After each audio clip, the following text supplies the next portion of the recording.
Welcome to Passionate World Talk Radio. Educate, enlighten, entertain.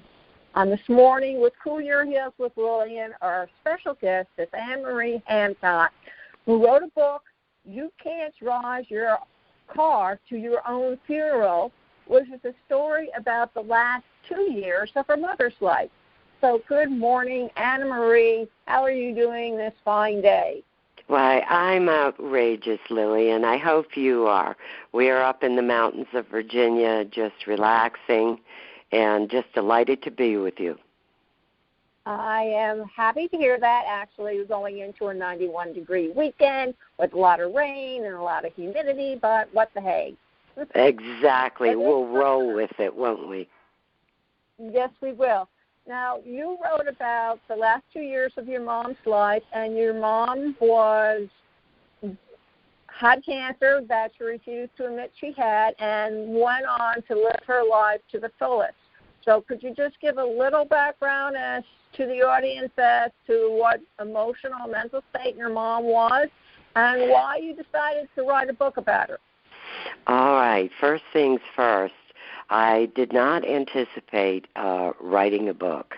I kept a journal for approximately 3 years documenting my personal journey with Mom. I was her primary caretaker. She had squamous cell cancer. It's interesting to note here at this point that this squamous cell cancer began with a tiny dot on her forehead.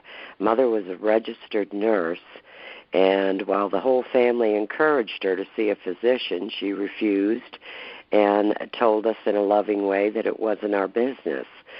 And we noticed the dot in April. By September, it was large, required a large bandage, which finally encouraged her to see a surgeon. And the cancer in the 3-year period that I kept the journal had gone to Mom's brain. It took the side of her face, the top of her head. It was a very difficult journey for her. And the process, she had a heart attack. She had cellulitis, multiple problems. And what is significant is that my mother was a very complex woman, and I say that in a very loving way. She was very private. She was a product of World War II. She was a Navy nurse, and she was very, very concerned about handling her own affairs and wanted to maintain control of her own affairs. But quite obviously, when cancer goes to your brain, you need some assistance, and Mom did. And I had a healing ministry that was international. It had taken me all over the world, to Venezuela, to Rome, to Italy, to Assisi, where I had visited with sick children, terminal children, elderly people who were dying. And I thought I had many tools in my box to take on this task with Mother. But it was a very humbling experience, because I learned very rapidly that we are all students in this life, and there's always so much more to learn. And this was true for me, too. And I found that 2 tools worked. At the top of the list was my faith, and I am an extremely faith-filled woman.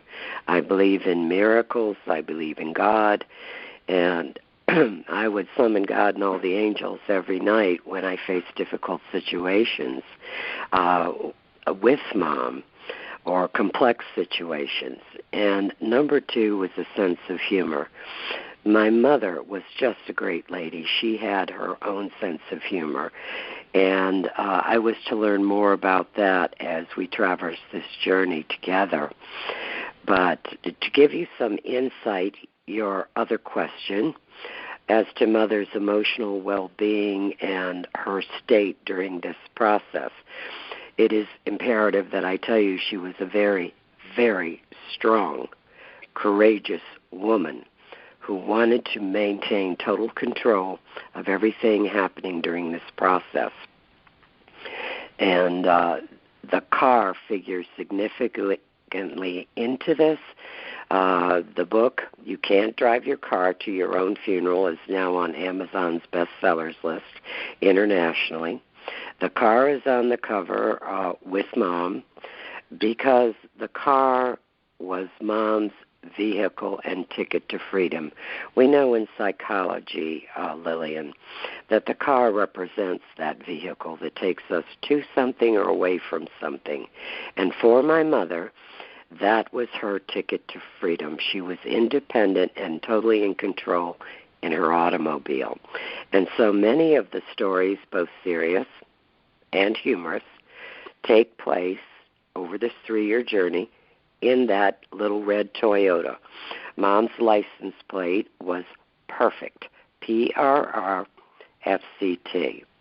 And to give you a sense of her personality, I have beautiful friends, we all do, and they were totally there for me. I'll be forever grateful to them. And they all jumped in to help make Mom's days better. So she loved French onion soup, and this one friend of mine said, why don't we take her out? She's having a good week. We'll take her out for French onion soup.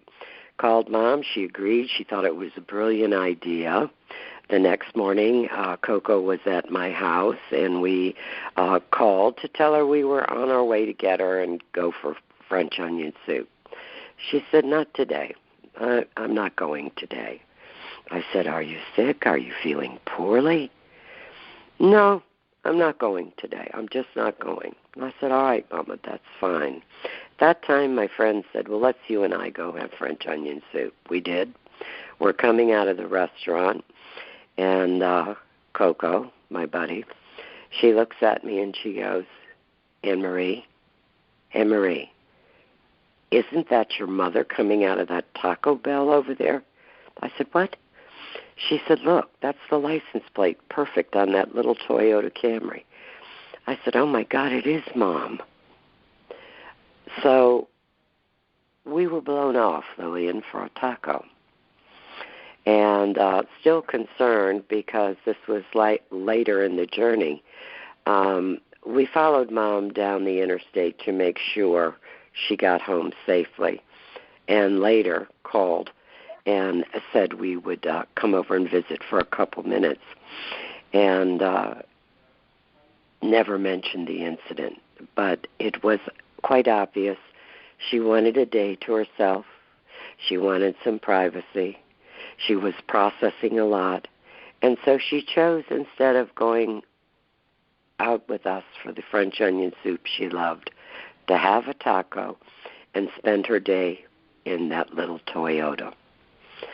So a very, very interesting woman. Obviously, people who are terminal are carrying just enormous stress. And no one knows what that is unless they are walking that walk. And that was something that I was to learn. We assume a lot as caretakers, but there is so much going on, and regardless of what happens, we know, I know now, they are doing the very best they can. And we can't afford to take anything personally. And there is a tendency, particularly with family, right? We're products of our environment, to take things personally.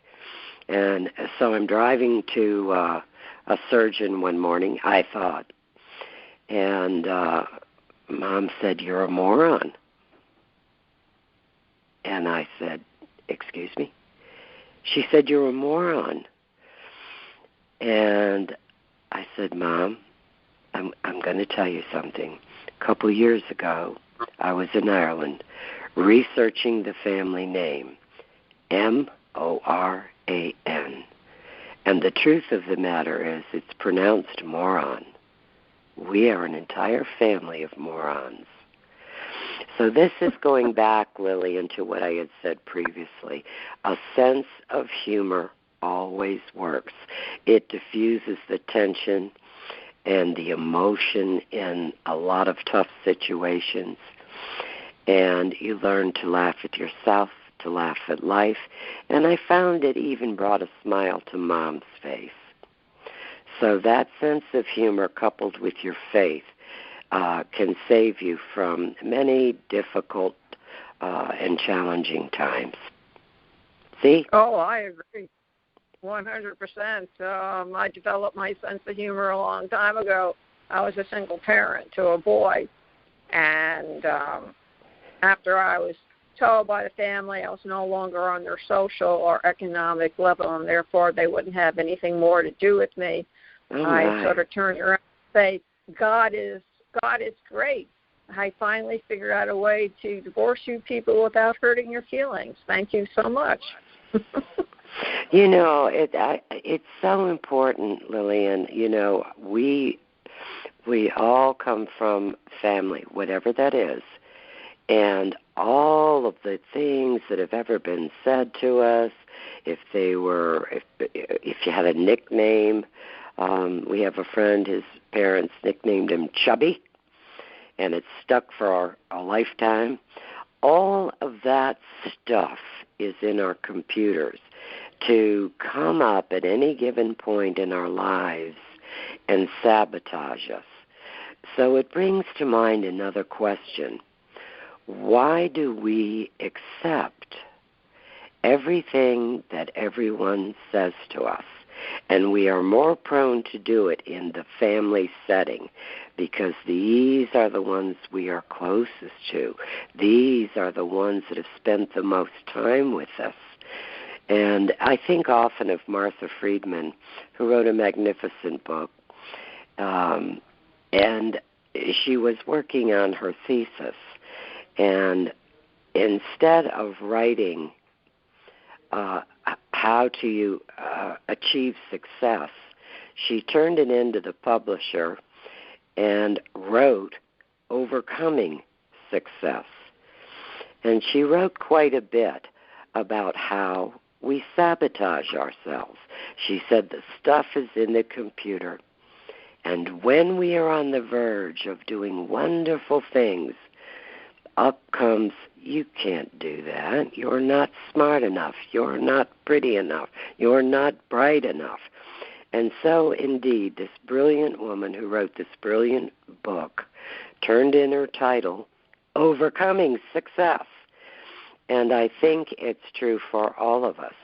These things come up to haunt us in our lifetime. And when you are dealing with the terminally ill, there is a role reversal. The one who is generally in control is no longer in control due to illness, due to sickness.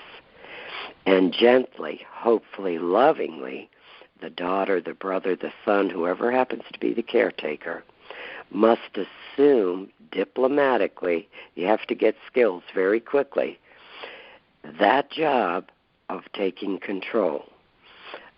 No, I don't think it's the best idea to renew your driver's license at 91. You have earned the right for us to do for you. We want to help. We want to pitch in. We want to do some of these things. You are constantly being challenged to be kind, to be loving, to be uplifting, to be diplomatic, and you hope for the best. That's all you can do. Expect nothing.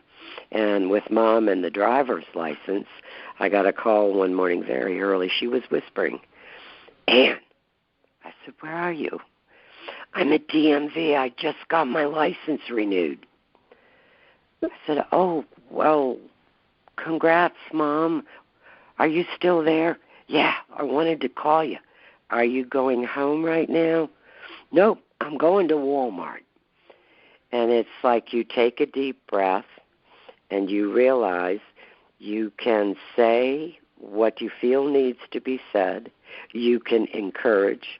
You can inspire. But they are going to do exactly what they want to do, what they're used to doing. And for my mother, despite all the family's diplomacy, She drove that morning to DMV in that little perfect Toyota. She got that driver's license by reading 3 lines of an eye chart at 91, and she was happy as a clam. So it's a delicate dance between letting go, doing the best you can, and also forgiving yourself.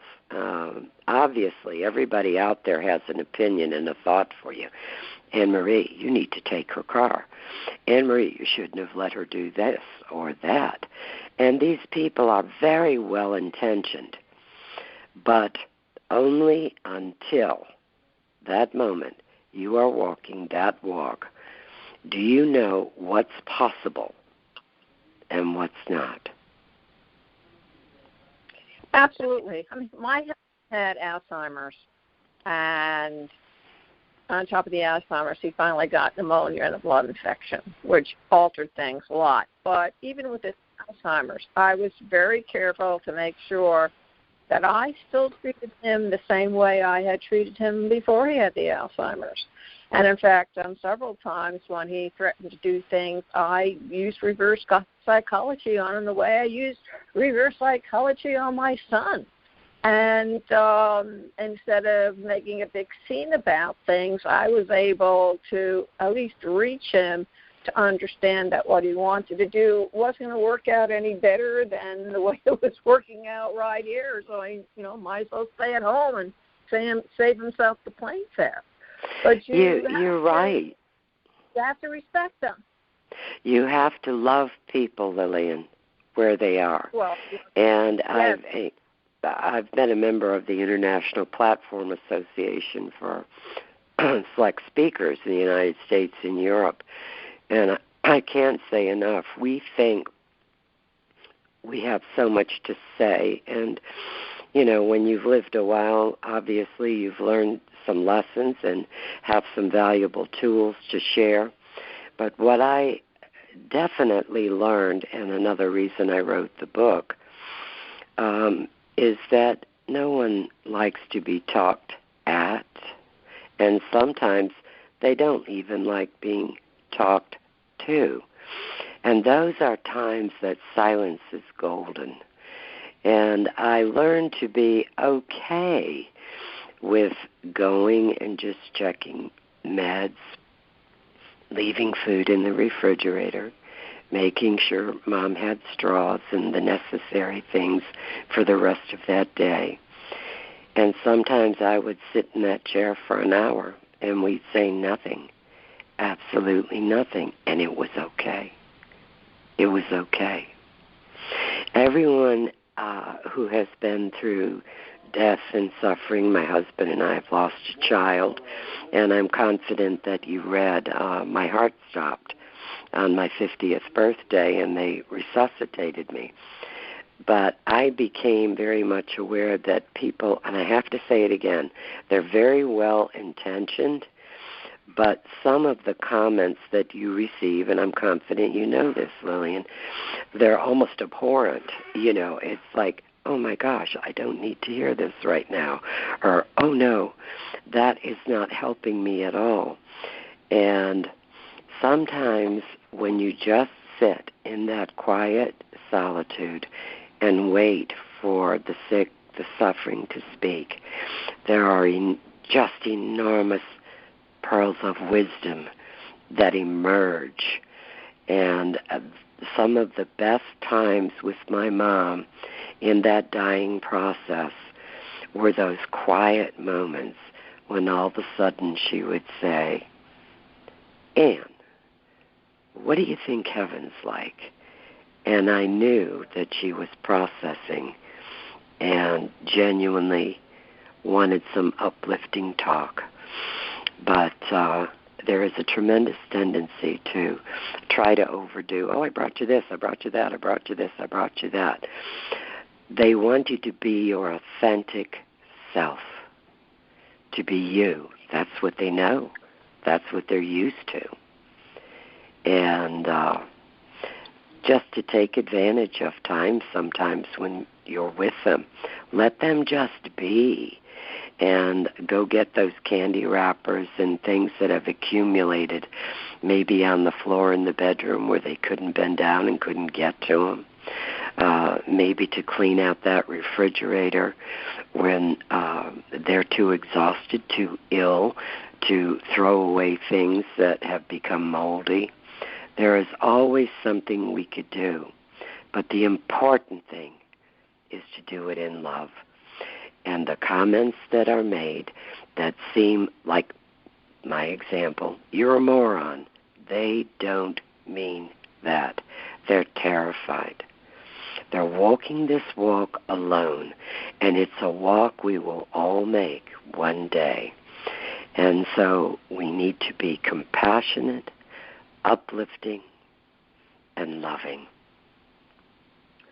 It is difficult for many people to sit with somebody in silence. I know that when he was in the hospital, I'd go in there and I'd be in that room for 2 or 3 hours with nothing said between either one of them. But you didn't have to. The very fact that I showed up and I sat there and just sat there and not said anything was to him something comforting or a balm that most people, they're afraid of silence. They're afraid of sitting alone with their thoughts. They're afraid of sitting with somebody who's sick or is hurting. That is an extremely valid point, extremely valid. We have become a world, Lillian, of people who are out there and doing, going. We are overstimulated all the time. What am I saying? That we have stopped, many, learning how to be alone, how to be in silence, how to be with our thoughts, how to be in prayer. And I can't tell you, traveling this world speaking, how many people have said, oh, Ann Marie, I think it's fabulous you have time to pray. I don't. And I think to myself, and I've said out loud, I said, prayer does not have to be complicated. It doesn't have to be ritualistic. You can make your day a prayer. Offer your day as a prayer. But take time for gratitude, because we in this nation are so blessed, and there's so much we take for granted. So much. But it's extremely important to stay in a place of gratitude. And I noticed doing these interviews all over the United States and a few of them in Europe, sometimes with panels, I'm hearing social workers and psychologists say suicide rates way up, domestic abuse is way up, and I've pondered it a lot. And so I've come to a conclusion.